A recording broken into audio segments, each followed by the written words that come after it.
¿Qué tal, hermanos? Buenas tardes, ¿cómo están todos? Gracias por estar esta tarde. Estamos a punto de terminar este año, ¿verdad? Y ha sido una bendición poder estar compartiendo todos estos mensajes. Espero que este tema de Malaquías y Ageo esté siendo de bendición para ustedes. Muchas gracias a todos los que nos han estado siguiendo de manera constante en este estudio. Esperamos que sea de veras de mucha bendición. Dios les bendiga a todos, hermanos.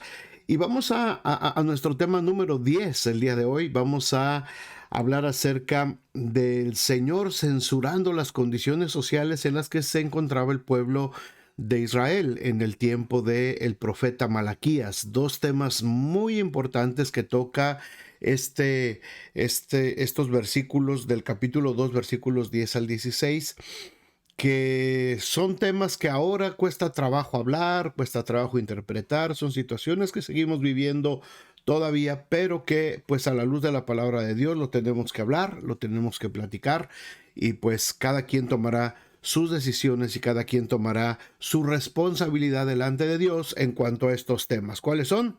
Vamos a verlos a continuación. ¿Qué les parece si primero oramos y le damos gracias a Dios por esta tarde? Padre, muchas gracias por tu presencia. Gracias, Señor, sobre todo por este año que está terminando y a punto de empezar el siguiente. Gracias por todo lo que nos has enseñado, lo que nos has hablado.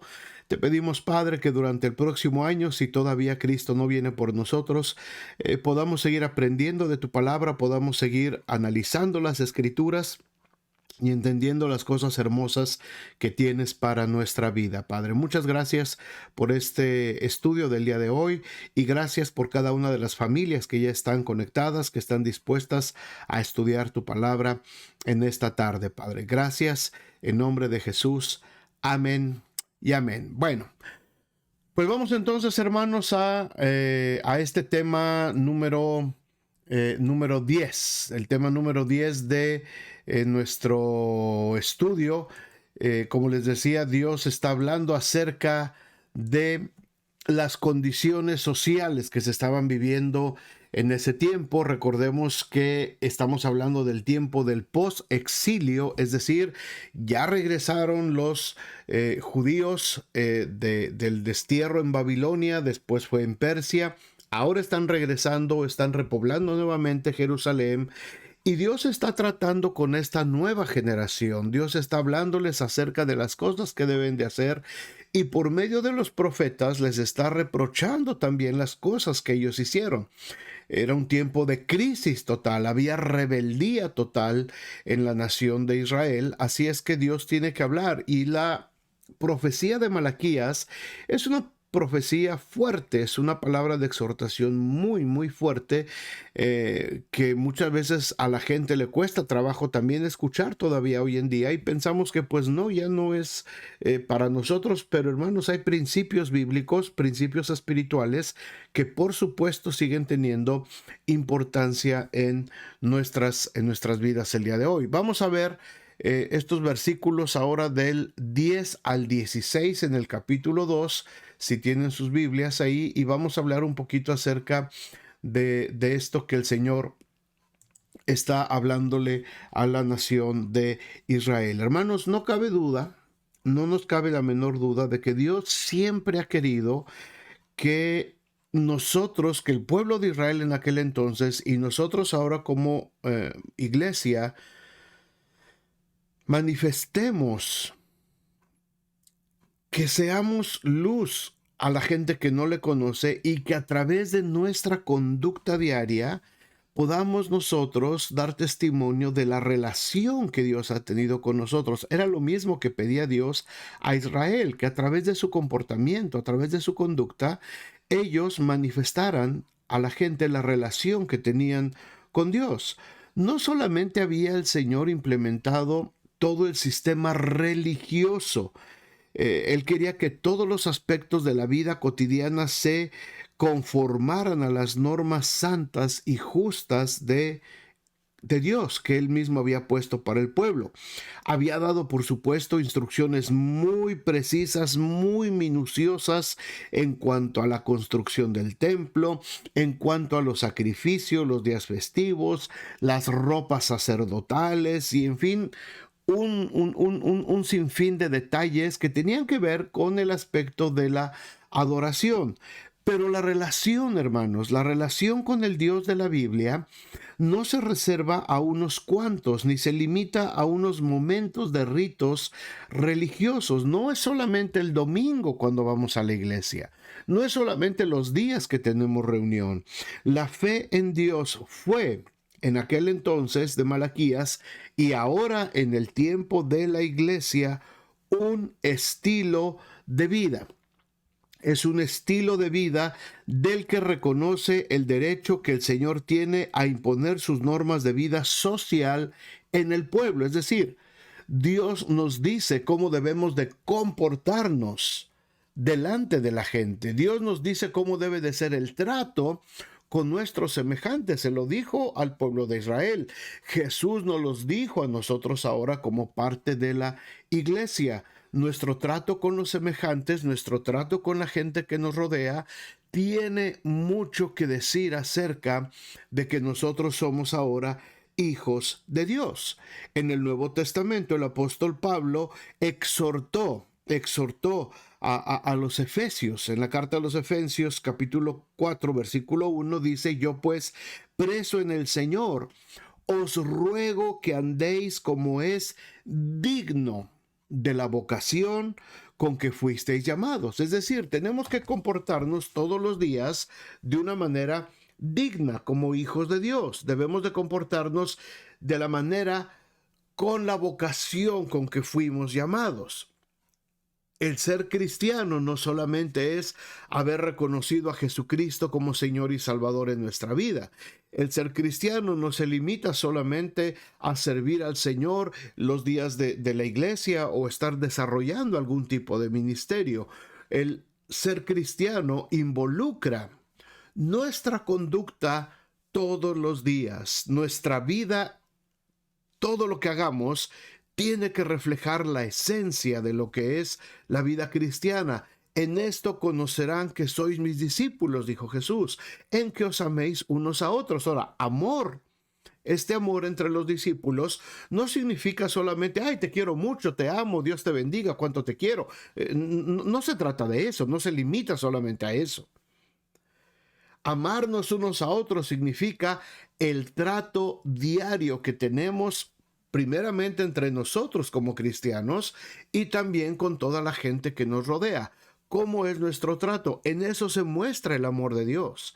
En eso mostramos el amor de Dios, en que nosotros sabemos tratar a la gente de la manera como Jesús nos ha enseñado.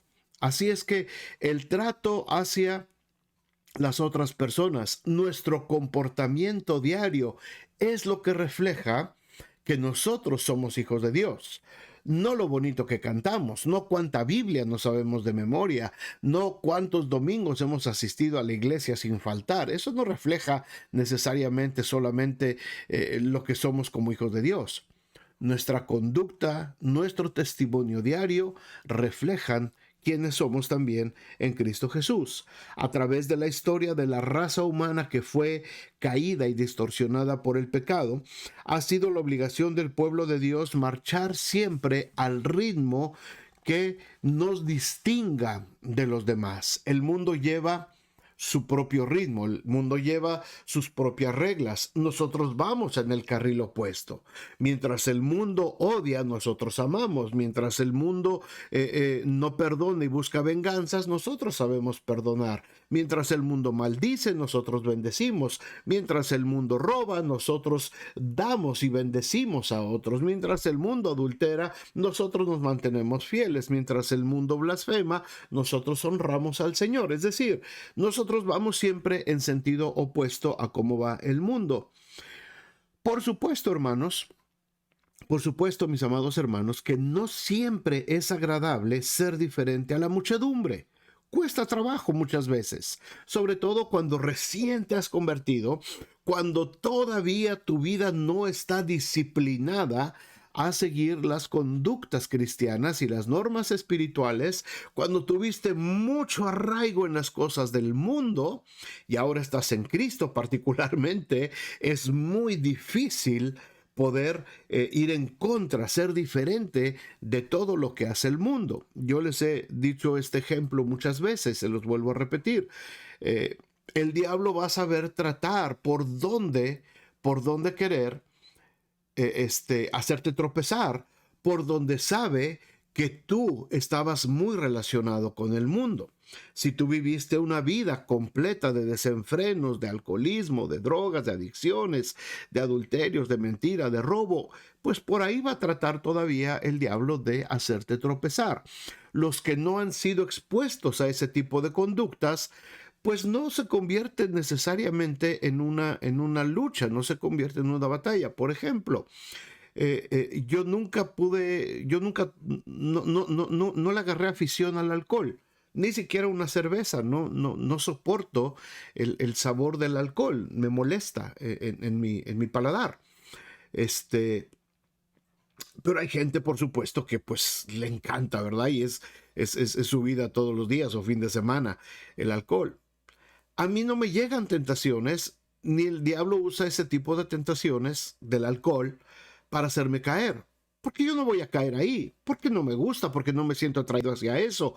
Pero la gente que sí se siente atraída hacia eso, por supuesto va a tener muchas más tentaciones y va a tener muchas ocasiones para caer en las cosas que le eran atractivas en el mundo, ¿verdad? Así es que no siempre, hermanos, es agradable, no siempre es fácil ser diferente a todo el mundo. A través de los siglos, las normas del sistema controlado por el enemigo de nuestras almas han atacado al creyente igual que hacen los virus, las bacterias. Ahorita que estamos batallando todavía este virus del COVID en nuestras naciones, en todo el mundo, ¿verdad? De la misma manera que se va propagando este virus, los creyentes muchas veces van siendo contaminados por las normas del mundo y muchas veces ese contagio llega a ser parte de sus vidas, por lo que su manera de vivir no demuestra la santidad o la justicia de Dios, sino una ética, una conducta totalmente defectuosa. ¿Se entiende esto, hermanos? Espero que sí. Muchas veces el mundo nos ha contagiado. Su forma de hablar, su forma de actuar, su forma de conducirse, su forma de tratar a los demás, la forma de vivir dentro de nuestros matrimonios, la forma de tratar a nuestros hijos, la forma de tantas cosas, en nuestros trabajos seculares, en tantas cosas. El mundo nos ha ido contaminando muchas veces y es muy frecuente que el cristiano adopte este tipo de conductas, adopte este tipo de normas de vida como algo normal, porque todo el mundo lo hace, porque es algo que está en medio de nuestra sociedad, está en medio de nuestro sistema, y muchas veces lo tratamos como algo normal. Vamos el domingo a la iglesia, diezmamos, ofrendamos, participamos en algún ministerio, pero durante la semana y durante los tiempos donde la gente no nos ve y pensamos que nos escondemos de Dios, seguimos adoptando normas de conducta que desagradan a Dios. Este era el conflicto que había en el tiempo de Malaquías. Este era el tipo de conflicto al que Dios está confrontando a la nación por medio del profeta. Este es el conflicto que había en ellos, en este remanente. Ellos habían venido de Babilonia y traían un sistema de vida totalmente diferente al que sus padres habían traído desde el tiempo del Éxodo. 1000 años atrás. Todas esas enseñanzas, todas esas normas de vida que Dios había impulsado en la nación de Israel se habían diluido y ellos habían adoptado entonces las conductas de Babilonia, de donde habían vivido por 70 años. Así es que esta generación a la que se enfrenta Malaquías tiene un problema de conducta. Tiene un problema de conducta. Han entendido mal la relación con Dios. La relación con Dios la han entendido como algo religioso, ¿verdad? Vamos a construir el templo, vamos a construir la ciudad, sí, y le traemos ofrendas a Dios, y pues le traemos esto, le traemos el otro, le damos lo que sea, ok, y ahí está Dios, que se quede Dios ahí tranquilo. Dios es para el templo, Dios es para el domingo, y Dios es ahí. Mi vida diaria es otra cosa, y en mi vida diaria adopto costumbres y normas de vida que me traje del mundo de donde el Señor me liberó y donde el Señor me rescató. Espero que se entienda esto, hermanos. Este es un problema que vemos en el contexto de Malaquías, pero es un asunto que nos sigue pegando a nosotros. Es un asunto que seguimos nosotros también viviendo. Muchos cristianos, muchísimos cristianos no han logrado entender todavía que cuando el Señor nos extrajo del mundo, cuando el Señor nos trajo a su luz admirable, no fue solamente para meternos a un sistema religioso, sino para darnos un cambio totalmente de conducta, un estilo de vida totalmente diferente que honre al Dios que nos liberó. Un estilo de vida que honre las enseñanzas que Jesús dijo que teníamos que vivir. Si alguien tiene dudas acerca de las enseñanzas de Jesús, si alguien tiene dudas acerca de qué es lo que Jesús quiere, bástenos leer el Sermón del Monte y ahí tenemos todo un manual de ética, de cómo nos debemos de conformar en Mateo capítulo 5, 6, 7 y 8. Ahí está todo un manual de ética cristiana que el Señor Jesús nos enseñó de cómo debe de ser nuestro comportamiento. Así es que el remanente de Israel, hermanos, estaba viviendo la misma situación. Su ética, es decir, su conducta, se había adaptado a la de la gente pagana que los rodeaba y el profeta tuvo que confrontar a los judíos con la verdad. Esto es un asunto de crisis, hermano. Aquí había una crisis espiritual tremenda. Nosotros entendemos a veces las crisis como algo que nos sucede particularmente en un momento de nuestra vida. Por ejemplo, si estamos enfermos o estamos pasando por un momento de enfermedad o de un pariente cercano, de un familiar, decimos que hay una crisis de salud y nos preocupamos y nos angustiamos y buscamos a Dios y oramos y estamos ahí porque estamos en crisis de salud. Cuando hay una crisis financiera también es la misma situación, ¿verdad? No hay dinero, quebró el negocio, no sucedió, no llegó el pago, lo que sea. Hay crisis financiera, decimos en crisis, y nos angustiamos y empezamos a buscar por todos lados y hasta buscamos a Dios, ¿verdad? En esos momentos de crisis familiares, cuando el esposo y la esposa están pasando por situaciones difíciles, hay una crisis. Es decir, nosotros reaccionamos a las crisis de nuestra vida, que se van presentando a lo largo de nuestra vida, en la medida en cómo nos afectan a nosotros.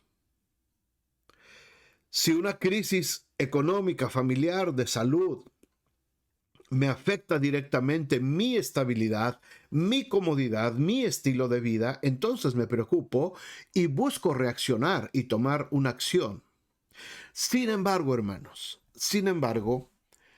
las crisis espirituales, que son las más peligrosas en nuestra vida, las crisis espirituales, difícilmente las detectamos. Porque la crisis espiritual no siempre altera nuestro ritmo de vida. Al contrario, nos sentimos a lo mejor más agradablemente y nos sentimos más confortados cuando estamos viviendo más de acuerdo al mundo y estamos atrayendo hacia nuestras vidas las cosas del mundo y no nos damos cuenta que estamos entrando en una etapa de crisis espiritual muy peligrosa, pero como no me afecta mi estilo de vida, entonces no me doy cuenta, no le doy importancia y por lo tanto no tomo acciones para corregirla. Espero que entendamos este punto, hermanos. Esta es una crisis, es una crisis. Y estamos hablando, nuestro tema principal son respuestas de Dios a las crisis.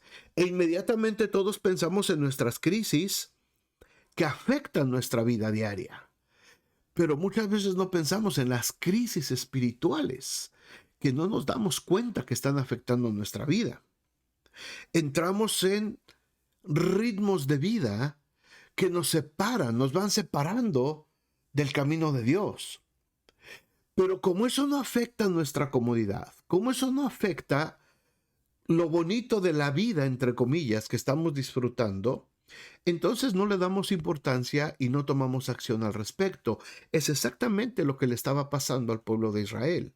Entonces ellos decían, sí, vamos el sábado al templo y ofrecemos nuestros sacrificios, aquí está este borreguito, aquí está esta efa de cebada, entregamos todo y vámonos. Pero seguimos en nuestra vida diaria y seguimos viviendo conforme al mundo. Estamos en crisis y no nos damos cuenta. Estamos en crisis espiritual y no tomamos las acciones necesarias para salir adelante. Estamos en crisis matrimonial, social, y no hacemos las cosas que debemos de hacer para salir adelante. Y como les decía al principio, estos versículos del 11 al 16 del capítulo 2 de Malaquías nos están mostrando, hermanos, dos problemas muy graves, sobre todo en el área social y más del área social, en el área matrimonial, que espero que sea de bendición para ustedes este día. Vamos ahí a esos versículos, por favor. Dice el versículo perdón, aquí está PowerPoint. Ok. Ay, perdón, no me está apareciendo aquí. Aquí está, perdón. Ok, ya. Ahí está. Y ahí estoy yo. Ok, dice el versículo 11. Prevaricó Judá y en Israel y en Jerusalén se ha cometido abominación, porque Judá, es decir, el pueblo, ha profanado el santuario de Jehová que él amó y se casó con hija de Dios extraño. Jehová cortará de las tiendas de Jacob al hombre que hiciere esto, al que vela y al que responde, y al que ofrece ofrenda a Jehová de los ejércitos. Y esta otra vez haréis cubrir el altar de Jehová de lágrimas, de llanto y de clamor. Así que no miraré más a la ofrenda para aceptarla con gusto de vuestra mano. Mas diréis, ¿por qué? Porque Jehová ha atestiguado entre ti y la mujer de tu juventud, contra la cual has sido desleal, siendo ella tu compañera y la mujer de tu pacto. El profeta, hermanos, ya había mostrado que el sacerdocio había violado la relación del pacto con Jehová. Y si los líderes religiosos lo habían hecho, no debe sorprender que el pueblo siguiera su mal ejemplo también. El mismo espíritu de menosprecio por la autoridad de Dios se había extendido por toda la comunidad, por todo el pueblo. Malaquías introduce esta sección con un estilo característico, el cual saca a la luz una verdad y la usa para enfrentar al pueblo con ella. Ahora, si ustedes se acuerdan acá en el versículo 10 que vimos la semana pasada, ellos habían dicho, ¿no tenemos todos un mismo Padre? ¿No nos ha creado un mismo Dios? ¿Por qué pues nos portamos deslealmente el uno contra el otro, profanando el pacto de nuestros padres? Ahora, con esta frase, hermanos, de que tenemos un mismo Padre, Dios, a través de Malaquías, no quiere enseñar una doctrina errónea que quizá muchos de ustedes han escuchado de teólogos liberales, ¿verdad? La llamada hermandad universal del hombre, que todos somos hermanos, todos somos creados por el mismo Dios y todos somos hijos del mismo Dios. Creas lo que creas, adores a quien adores, hagas lo que hagas, todos somos hijos de un mismo Dios. No, cuidado. Dios no está hablando eso. Dios le está hablando a un pueblo que fue elegido a través del pacto que se hizo con Abraham. Y a nosotros nos está hablando acerca de la iglesia, el pueblo escogido a través del pacto hecho por la sangre de Jesucristo. No es que todo mundo somos iguales, ni que todos somos hermanos, ni que todos somos de un mismo Padre y Dios es el Padre de toda la humanidad. Pienses lo que pienses, hagas lo que hagas. No, cuidado. Eso no es verdad, eso no es bíblico. Dios ama A los pecadores, sí, por supuesto, pero los ama para que se arrepientan, para que crean en Él. Y a todos los que creen en su nombre, escuchen esto, a todos los que creen en su nombre, les dio la potestad de ser hechos hijos de Dios. Solamente los que creen en su nombre, los que creen. Los que no creen no son hijos de Dios, por supuesto, porque todavía no han experimentado el nuevo nacimiento. Muchos de ustedes son padres como yo. No toda la gente afuera son nuestros hijos, solamente los que engendramos nosotros. Así es que Dios solamente es Dios de sus hijos, de los que han sido lavados con la sangre de Cristo. Ahora, el propósito de introducir este pasaje, hermanos, con esta idea del versículo 11, prevaricó Judá y en Israel y en Jerusalén se ha cometido dominación, porque Judá ha profanado el santuario de Jehová que él amó y se casó con hija de Dios extraño. Aquí está hablando acerca también, primero de la unión extramatrimonial o matrimonial con personas que no tienen el mismo temor de Dios, que no son hijos de Dios. Siempre Dios manteniendo la idea en el área de relaciones sociales. Dios les recriminó haber cometido estas abominaciones. Hacía ya casi más de 1000 años antes de que entraran en la tierra prometida, que el Señor les había advertido muy fuertemente a los hijos de Israel: cuando entres a la tierra que Jehová tu Dios te da, no aprenderás a hacer según sus abominaciones de aquellas naciones. Sin embargo, la historia de la nación en ese aspecto se puede resumir con las palabras: a veces sí lo hacían, a veces no lo hacían, porque se sentían atraídos por las abominaciones de los paganos. En especial, el pueblo escogido había profanado la santidad de Dios debido a los matrimonios de judíos con mujeres gentiles, mismas que seguían practicando su religión idólatra. La abominación consistía en que esas mujeres introducían a sus dioses paganos en la familia de Israel para practicar la idolatría y sustituían a Jehová, el Padre de Israel. Por eso, hermanos, por eso vemos a lo largo de la historia bíblica tantas veces que el pueblo de Israel caía una y otra y otra y otra vez en la idolatría. Porque se les hacía muy fácil dar a sus hijos, a sus hijas, en matrimonio con hombres y mujeres de otras naciones paganas que no tenían temor de Dios, y estas personas traían a la familia esos ídolos, esas costumbres paganas. Obviamente, todo ese desenfreno, toda esa idolatría, al pueblo de Israel se le hacía atractiva, porque le daba rienda suelta a sus emociones, le daba rienda suelta a sus deseos carnales, a su carnalidad, le daba rienda suelta. Entonces para ellos era atractivo y ellos lo adoptaban, y esto producía que se fueran alejando, una familia primero, luego otra, y al final toda la nación completa se alejaba en pos de ídolos y de la idolatría de las naciones paganas. ¿Por qué sucedía este fenómeno vez tras vez? Y lo vemos en los libros de los jueces, lo vemos en los libros de los reyes, de crónicas. Y por supuesto todos los profetas lo recriminan.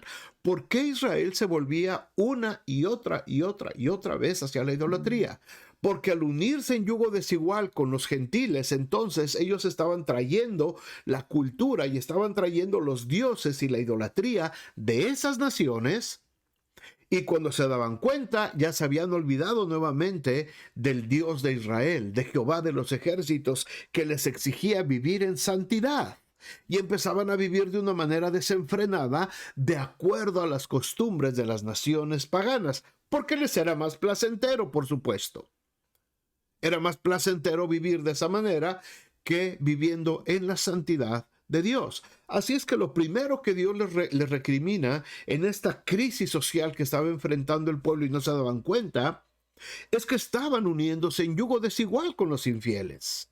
Y no solamente se estaban huyendo en yugo desigual con los infieles. Dice que el Señor iba a cortar de las tiendas de Jacob. Es decir, lo voy a cortar de mi pueblo.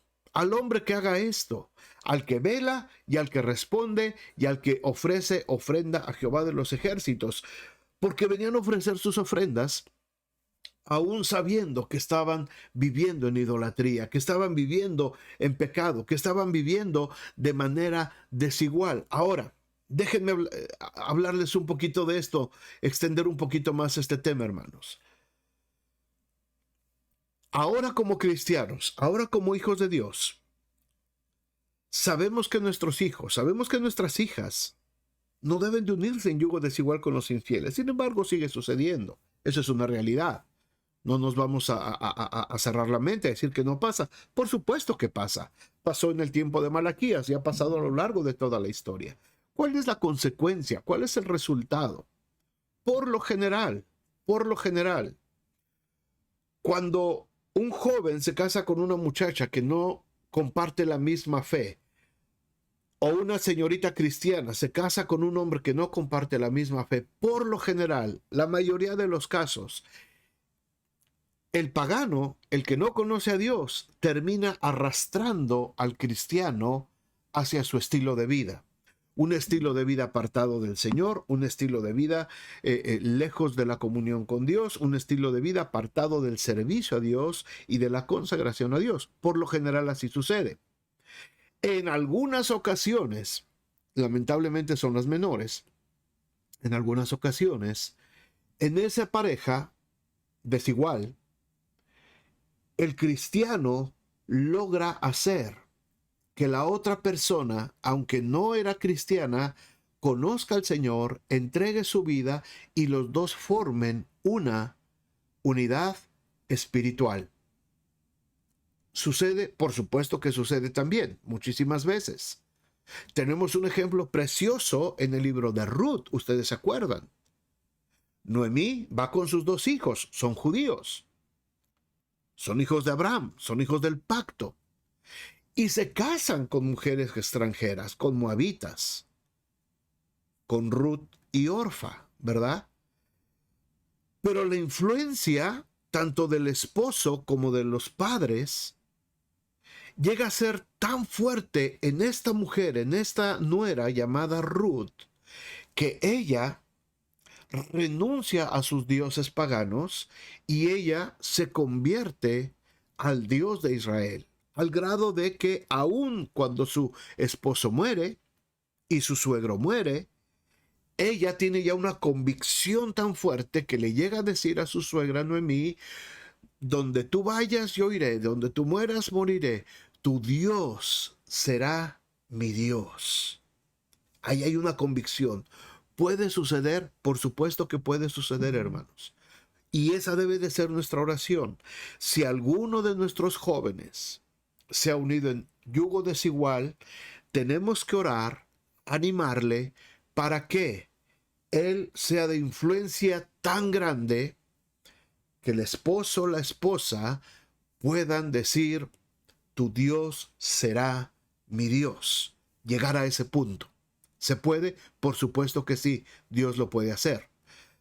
Por eso Dios aquí está hablándole directamente a Israel, porque ellos no lo querían hacer, porque ellos por el contrario se estaban apartando del Señor, se estaban apartando del camino del Señor, se estaban apartando de la santidad que Dios les había exigido. Por eso les dice: el Señor va a cortar de las tiendas de Jacob al hombre que haga esto, al que vela y al que responde y al que ofrece ofrenda. Hermanos, los mismos sacerdotes se habían corrompido y los mismos sacerdotes de la nación estaban ellos ofreciendo las ceremonias y estaban casando a los judíos con personas de otras naciones y estaban participando de ese paganismo. Y esto es algo importante, hermanos. Esto no es algo ligero de entender. Dice aquí: al que vela, al que responde y al que ofrece también la ofrenda a Jehová de los ejércitos, refiriéndose por supuesto a los sacerdotes. Hace unos años aquí en nuestra iglesia pusimos un reglamento y pusimos normas, y yo sé que he sido criticado duramente, y yo sé que he perdido amistades, y yo sé que gente se ha sentido lastimada y ofendida por esta situación. Pero establecimos en nuestra iglesia que los pastores de nuestra iglesia no iban a participar de uniones en yugo desigual. No somos como pastores testigos de bodas. No somos solamente gente que oficia bodas, ¿verdad? A mí me hablan constantemente gente que ni siquiera conozco. Oiga, ¿usted es pastor? Sí. ¿Cuánto cobra por una boda? Yo no cobro por bodas, ni organizo bodas, ni hago bodas, solamente para los jóvenes de nuestra iglesia, o jóvenes cristianos, personas cristianas, hombres, mujeres cristianos que han confesado su fe en Cristo mutuamente y que entienden de lo que se trata recibir la bendición de Dios sobre su matrimonio. No solamente por cubrir un requisito social, no solamente por hacer una ceremonia para después irnos a la fiesta detrás de nuestros dioses ajenos y detrás de nuestros dioses paganos. Y en la fiesta es toda una situación de idolatría y todo lo que hay alrededor de esto, ¿verdad? Aquí la palabra de Dios es muy específica, hermanos. El Señor va a cortar al que hace esto, al que vela, es decir, a los que participan de esto, al que responde, y también al sacerdote que ofrece la ofrenda a Jehová por todas estas situaciones. Hermanos, era una situación que estaba desviando a la nación de Israel. Nos han acusado de religiosos, de legalistas, de extremistas, de malos amigos, de, uy, es que el pastor no nos quiere casar, uy, es que el pastor, yo creí que era mi amigo. Hermanos, la bendición de Dios. Y Pablo se lo dijo a Timoteo, no impongas las manos con ligereza. Debemos de cuidar como iglesia sobre quién impartimos nuestra bendición. ¿A quién estamos bendiciendo en el nombre del Señor? Si es gente que se unió en yugo desigual, no podemos dar la misma bendición. No podemos, a menos que haya una evidencia de que esta persona ha reconocido a Jesucristo como Señor y Salvador y está dispuesto a vivir o dispuesta a vivir de acuerdo a los mandamientos de Dios. Ahora, mucho cuidado con esto, porque también yo conocí iglesias que decían, bueno, pastores, que fíjense que mire, acá está mi novio, él no es cristiano, pero nos queremos casar. Ok, si tu novio se quiere casar, se tiene que bautizar. ¿Ok? Sale, oye, que te tienes que bautizar. Está bien, ¿qué hay que hacer? Pues ven para que te bauticen un domingo aquí y ya nos podemos casar. Ok, la gente venía, se bautizaba y ya, ahora sí ya nos podemos casar. No, hermanos, eso es religiosidad. Eso es religiosidad. Y estamos hablando de que Dios estaba condenando a la religiosidad. Dios lo que estaba demandando era estilos de vida, normas de conducta de acuerdo a su ley, a su palabra, a sus mandamientos. Una vida que refleje que somos hijos de Dios. Mucha de esa gente que nada más cumplió el requisito religioso para poder casarse, para poder tener la ceremonia y que el pastor le hiciera la boda. Después de la boda jamás volvieron a aparecerse en la iglesia. Después siguieron en sus mismos pecados y en sus mismas prevaricaciones y se olvidaron completamente de Dios. Eso no sirve, eso es religiosidad, eso es basura, eso es cáscara. Dios demanda de nosotros conducta. Y lo que Dios está aquí hablándole a esta nación es precisamente eso. Y lo que Dios nos habla a nosotros es eso. Cuidado. Y nuestros jovencitos, cuidado, muchachos. Tienen que buscar dentro de los caminos de Dios. No se desesperen, muchachas. Hay chicas a los 19, 20 años que están desesperadas porque piensan que ya se les fue el tren. Como dice mi esposa, no te preocupes porque se te fue el tren. Preocúpate porque te va a llevar el tren. Si te juntas con cualquiera que encuentres por ahí, busquen, oren. El Señor pondrá en sus caminos personas, hombres, mujeres, de acuerdo a su corazón para poder formar una familia. Dios les repasa la historia aquí a Israel Les iba a servir de advertencia contra el gran peligro de mezclarse con los elementos contaminados de este mundo.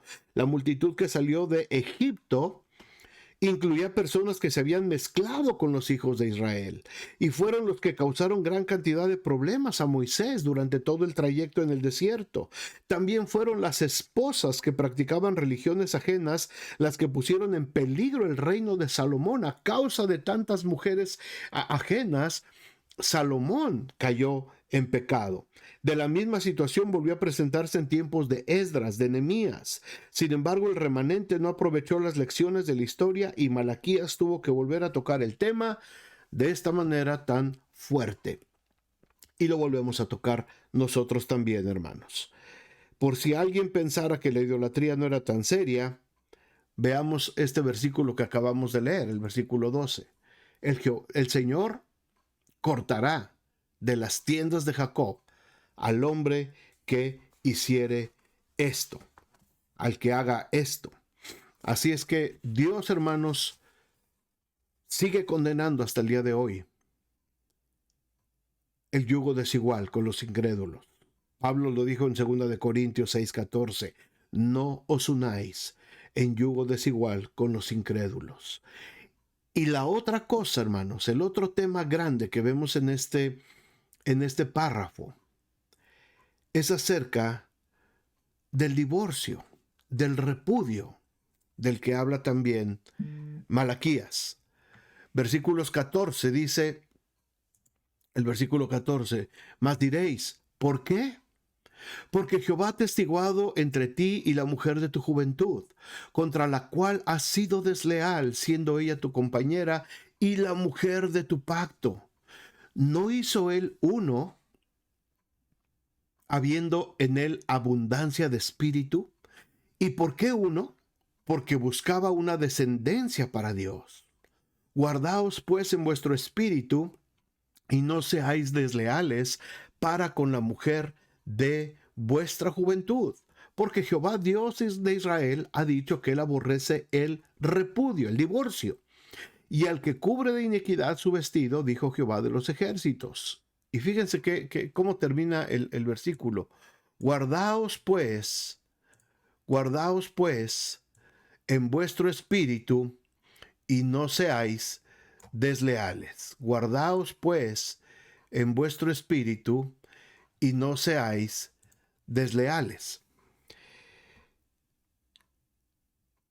Una práctica en contra de Dios es unirse en yugo desigual. Pero había otro problema social muy fuerte en tiempo de Malaquías, hermanos, que estaba afectando como un cáncer la vida familiar de este remanente de Israel. Las separaciones matrimoniales, los divorcios. Surgió el tema porque la gente preguntaba, ¿por qué no acepta Jehová nuestras ofrendas? Como si no supieran por qué el Señor lo estaba haciendo. Malaquías no tarda en dar la respuesta, porque Jehová ha testiguado entre ti y la mujer de tu juventud, contra la cual has sido desleal, siendo ella tu compañera y la mujer de tu pacto. Todo este remanente, hermanos, habían contraído matrimonio viviendo en Babilonia y ahora estaban aquí. Y una vez que estaban nuevamente en Jerusalén, a muchos se les hizo fácil romper su pacto matrimonial y envolverse con la gente que encontraron ahora acá. Encontraron mujeres, encontraron hombres diferentes, otras culturas, otras formas de pensar, diferente apariencia física inclusive. Y se les hizo fácil empezar a separarse y empezar a unirse nuevamente con otras personas. Este versículo 16, hermanos, contiene una frase clave para el que quiere entender el problema del divorcio. ¿Cómo hacemos al considerar el estudio de cualquier tema? Tenemos que interpretar lo que no está muy claro a la luz de lo que tiene más claridad. Porque Jehová, Dios de Israel, ha dicho que él aborrece el repudio y el que cubre de iniquidad su vestido. El repudio al cual se refiere en el contexto es el que practicaban muchos judíos de aquel entonces. Repudiaban a la esposa de su juventud, se divorciaban de ella Literal y claramente el versículo enseña que Dios odia el divorcio. Y este es el mensaje que presenta Malaquías a fines del siglo V antes de Cristo. Y estamos ya en el siglo XXI después de Cristo. Y esto sigue siendo una verdad actual, hermanos. Posiblemente hay otros aspectos del problema muy difíciles de entender, pero es imposible confundir o diluir la fuerza de este versículo. Lo más elemental en la vida de un creyente es amar lo que Dios ama y aborrecer lo que Dios aborrece. Como el tema que causó tantas dificultades al remanente en la tierra prometida hace tantos años, hoy también es un problema muy fuerte, muy candente, por lo que conviene explorar un poquito más acerca de la enseñanza bíblica. El Nuevo Testamento, hermanos, aunque no dedica la exposición completa del tema, agrega mucha información para que entendamos cuál es la voluntad de Dios al respecto. Marcos, el evangelista, nos presenta detalles que los otros evangelios no nos dan en cuanto a lo que Jesús enseñó tocante al divorcio. Y vamos a ver un poquito de lo que sucede en Marcos 10. Si quieren abrir sus Biblias, vamos rapidito a Marcos capítulo 10. Y vamos a ver el versículo 6. Ahorita vamos a empezar a hablar ahí. Déjenme decirles que en tiempo de Jesús, hermanos, hablando de este tema del divorcio, había dos escuelas de rabinos, o sea, dos entendimientos, dos maneras de interpretar el divorcio. Había quienes decían que el divorcio no era permitido totalmente, o que solamente se podía permitir por causa de adulterio. Si el hombre o la mujer habían adulterado, entonces era una razón para poder divorciarse. Esa era una escuela de rabinos. Una parte de los rabinos decía eso. La otra escuela de rabinos decía que el divorcio se podía dar por cualquier causa. O sea, ya no nos llevamos bien, ya no nos entendemos, ya no nos quiero, ya la dejé de querer, ya lo dejé de querer. Nos divorciamos por cualquier causa, cualquier motivo nos podemos divorciar. Unos decían que era muy fácil divorciarse, todo el mundo se puede divorciar, no pasa nada, y volverse a casar. Y otros decían que la única razón para poderse divorciar era causa de adulterio. Le preguntaron a Jesús, ¿y tú qué piensas de esto, Señor? ¿Cómo va a ser? Y vean lo que responde Jesús. Déjenme ponérselos aquí. Se le acercaron algunos fariseos y le preguntaron para tentarle si era lícito al marido divorciarse de su mujer. Y él respondió y les dijo, ¿qué les mandó Moisés? Ellos dijeron, Moisés permitió dar carta de divorcio y repudiarla. Y respondiendo Jesús les dijo, por la dureza de vuestro corazón se escribió este mandamiento, pero al principio de la creación, varón y hembra los hizo Dios. Por esto dejará el hombre a su padre y a su madre, y se unirá a su mujer, y los dos serán una sola carne. No son ya más dos, sino uno. Por tanto, lo que Dios juntó, no lo separe el hombre.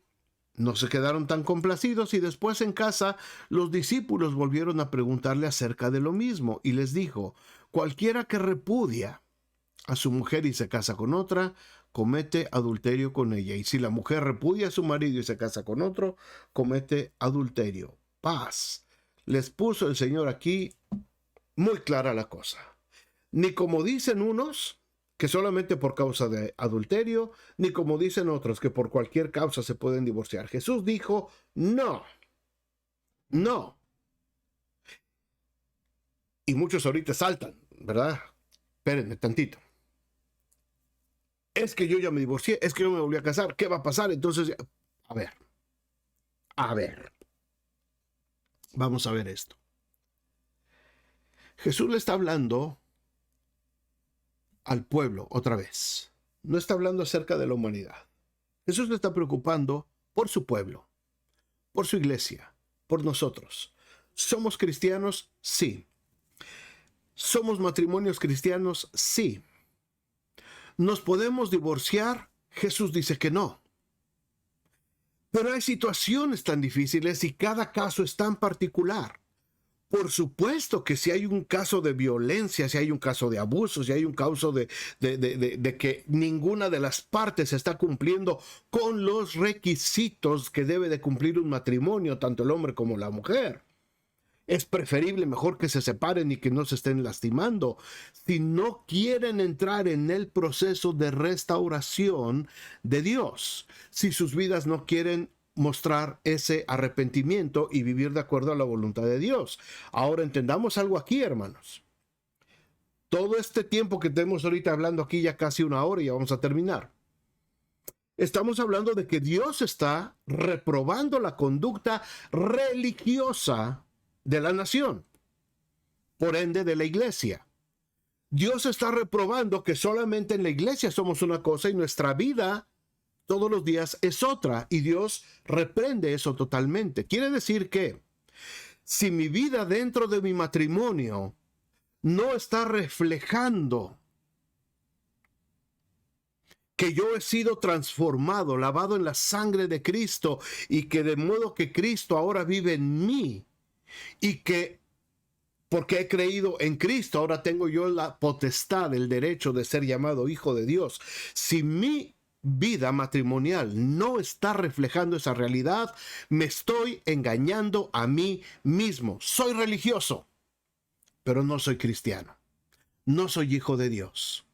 No he creído en Cristo y no he sometido mi vida a Cristo, tanto hombre como mujer. Si nuestras vidas dentro de nuestro matrimonio no reflejan la santidad de Dios, si nuestras vidas, nuestra relación matrimonial, no estamos viviendo de acuerdo a las normas, a los parámetros que Dios estableció. Maridos, amad a vuestras mujeres como Cristo amó a la iglesia, en esa dimensión de fe. Maridos, no seáis ásperos con ellas, sino amadlas, criadlas, sustentadlas como sus mismos cuerpos. Si yo no estoy amando a mi esposa y comportándome con ella de esa manera, me estoy engañando a mí mismo.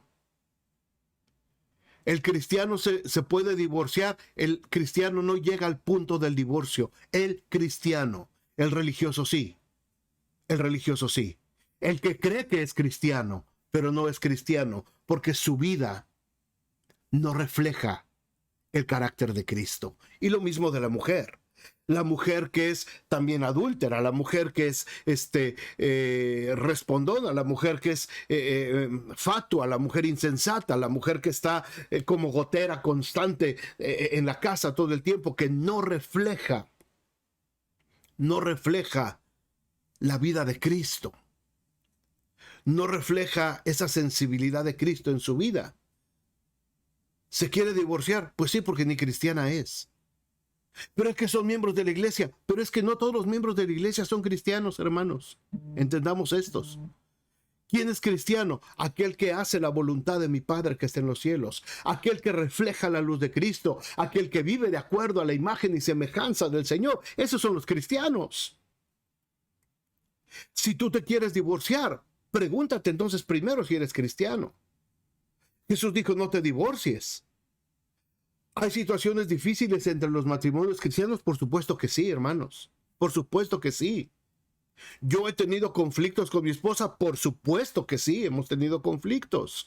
Pero en el Señor tenemos que aprender a solucionar esos conflictos. Si realmente somos cristianos, debemos de sobreponer nuestros intereses, mi egoísmo, mi vanidad, a mis propios intereses, sobreponerme y poner en primer lugar mi vida matrimonial. ¿Por qué hay tanto divorcio? Porque somos tan egoístas, porque creemos que todo se trata solamente de nosotros, porque creemos que solamente yo tengo derecho a ser feliz y mi cónyuge no. Porque de pronto yo ya, lo que les pasaba a ellos, encontré otro hombre, encontré otra mujer. ¿Verdad que creo que ahora llenan ellos más mis expectativas que la mujer que Dios me dio en mi juventud? Y entonces se me hace cosa fácil desecharla o desecharlo y entonces enredarme con alguien más. Jesús fue muy enfático en esto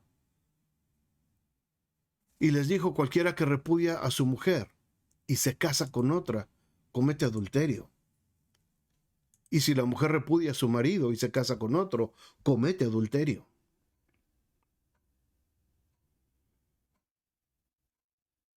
¿Qué debemos de hacer si ya estás en esa situación? Busca el perdón de Dios. Busca el perdón de Dios. Arrepiéntete. Ya lo hiciste. Ya estás viviendo en esa situación. Busca el perdón de Dios. Busca vivir en paz y no cometas el mismo error. No vuelvas a cometer el mismo error. Enséñale a tus hijos que no cometan el mismo error. Vive ahora de acuerdo como hijo de Dios, como hija de Dios. Vive como Dios te ha mandado que vivas. Quizás tuviste que divorciarte porque pensabas que tu esposo o tu esposa eran cristianos y resulta que no. Está bien. Ya lo hiciste. Ya lo hiciste. Busca no volver a cometer el mismo error, hermanos. Hay gente que lleva 3, 4, 5 divorcios. Pero es que no entendemos a la primera. Es que no fue suficiente la primera vez para entender. Y tuvimos que llegar a esa situación, tuvimos que caer en ese error para podernos dar cuenta. Guardaos pues, dice el Señor, en vuestro espíritu y no seáis desleales. No seáis desleales.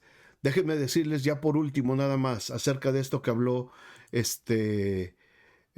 habló Marcos. ¿Por qué el matrimonio de un cristiano, de cristianos estamos hablando, de un hombre y una mujer que han entendido qué es el cristianismo, no la religión, no el ambiente de la iglesia, sino el verdadero cristianismo y que viven de acuerdo a las normas de conducta de Dios? Porque el matrimonio es indisoluble. Número 1, porque así fue instituido por Dios, dijo el versículo 6 que leímos de Marcos ahorita. Dios lo instituyó. Es una institución divina, no es un invento del hombre. Dios lo instituyó, Dios lo ordenó que así fuera. 2, porque hay una fuerza de la relación, el que se une a su mujer. Dice el versículo 7 de Marcos, el que se une. Esa expresión da la idea de pegamento, de glue, ¿verdad? De algo que se va a unir para no disolverse más. Así es que dice, se unirá, ¡pum!, a su mujer. Serán una sola carne. El versículo 8 habla de esto, de una sola entidad. Una sola entidad. Y esto, hermanos, ojalá se pueda entender. Yo se lo he dicho a los hermanos, a las personas que cuando se van a divorciar, les he dicho esto, tienes que entender esto. El divorcio no significa libertad. El divorcio no significa por fin me deshice de esta, a celebrar. Porque hay gente que hasta fiesta hace. El divorcio es muerte. Cuando te divorcias, una parte de ti murió. Lo debes de entender así. Y debes de guardar ese tiempo también. No por acá me estoy divorciando y por acá me estoy juntando con alguien más. No es así. Te estás dañando. Estás dañando esa nueva relación que quieres empezar a formar. Porque una parte de ti murió y eso la gente no lo entiende cuando se divorcia. Cuando te unes a tu mujer, cuando te unes a tu esposo, formas una sola entidad. Es una sola carne, es una sola persona. Cuando te divorcias, es una amputación de la mitad de tu cuerpo. No vives igual. Si perdiste en un accidente un brazo, si perdiste tus piernas, no vas a vivir igual. Y eso lo tenemos que entender, hermanos. Y no es para ponernos una carga ni para condenarnos, pero sí debo de entender que un divorcio va a traer dolor y va a traer muerte a una parte de mí. Por las causas que sean, pueden ser muy justificadas las causas, pero lo va a traer. Por eso tengo que buscar sanidad, por eso tengo que tener sanidad y por eso tengo que tratar de buscar ayuda y sanar primero mi relación, sanar primero yo, sanar de esa muerte que sufrí parcial antes de querer empezar una nueva relación. Primero tengo que sanar, porque si no sanas primero, lo más seguro es que vas a dañar tu siguiente relación. Hay un mandamiento directo de parte de Dios. Por tanto, lo que Dios juntó, no lo separe el hombre. Hay consecuencias de pecado, ¿verdad? Cualquiera que repudia a su mujer y se casa con otra, comete adulterio contra ella. En fin, Dios es muy específico, Dios habla muy específicamente acerca de esto. Y por supuesto es un tema que se debe tratar uno por uno. Y cada caso es diferente, porque a veces los dos parecen ser cristianos, pero resulta que el hombre es el cristiano nada más y la mujer ni siquiera es cristiana por su conducta. Puede ir a la iglesia, pero su conducta refleja que no es cristiana, o viceversa. La mujer realmente es una mujer consagrada, entregada al Señor, cristiana, vive como cristiana. Y el esposo, aunque va a la iglesia y dice que es cristiano, él vive como su gana le da. Están en yugo desigual, aunque vayan a la iglesia, aunque sean miembros de la iglesia, aunque se hayan bautizado, aunque tomen la cena del Señor y aunque estén dentro de un ministerio. Es yugo desigual de cualquier manera. Porque no todo el que me dice Señor, Señor entrará en el reino de los cielos, sino aquel que hace la voluntad de mi Padre que está en los cielos. Así es que, hermanos, el pueblo de Israel estaba en crisis, el pueblo de Israel estaba pasando por una situación difícil, el pueblo de Israel estaba pasando por una crisis espiritual, social, sus matrimonios. Y esto nos deja un ejemplo a nosotros. ¿Cómo están viviendo nuestros matrimonios? ¿Cómo estamos viviendo como matrimonios? A lo mejor pensamos que estamos muy bien, pero probablemente hay una crisis espiritual de la que no nos estamos dando cuenta y de la que tenemos que buscar de parte de Dios una solución. ¿Qué es lo que el Señor desea de nosotros, hermanos? ¿Qué es lo que el Señor desea de nuestros matrimonios? La amonestación es muy fuerte de parte de Malaquías, pero el Señor es fiel. Y el Señor sigue diciendo, vuélvete a mí, arrepiéntete, guardaos pues en vuestro espíritu y no seáis desleales. Es tiempo de buscar de Dios, es tiempo de arrepentirnos y es tiempo de recibir el perdón de Dios y enderezar nuestros caminos. ¿Cuántos dicen amén a esto? Gracias, Señor, por este tiempo, gracias por esta palabra, gracias, Señor, por este tema difícil de enfrentar, Señor, pero lo tenemos que hacer. Y ojalá todos lo podamos entender, Señor, no como una condenación ni juzgando a nadie, sino solamente, Señor, mostrando que en ti hay esperanza, que en ti hay consolación, que en ti, Señor, siempre va a haber un tiempo de arrepentimiento y tú nos vas a aceptar y vas a sanar también nuestras heridas, Padre. Nos ponemos en tus manos y ponemos la vida de cada uno de nuestros matrimonios en tus preciosas manos. Háblanos a cada uno conforme a nuestra necesidad. En nombre de Jesús. Amén y amén. Pues muchas gracias, hermanos. Que Dios les bendiga. Que tengan un precioso año nuevo y el domingo, con el favor de Dios, nos vemos en la iglesia. Vamos a empezar un tema muy interesante acerca de la generación Z. Vamos a hablar acerca de las diferentes generaciones, cómo se forman, cómo sus características principales y sobre todo para los padres, cómo ayudar a los padres, cómo ayudarles para entender mejor a sus hijos y orientarles en el camino del Señor. Ahí nos vemos el domingo, con el favor de Dios. Gracias. Que pasen un excelente resto de la semana. Dios les bendiga.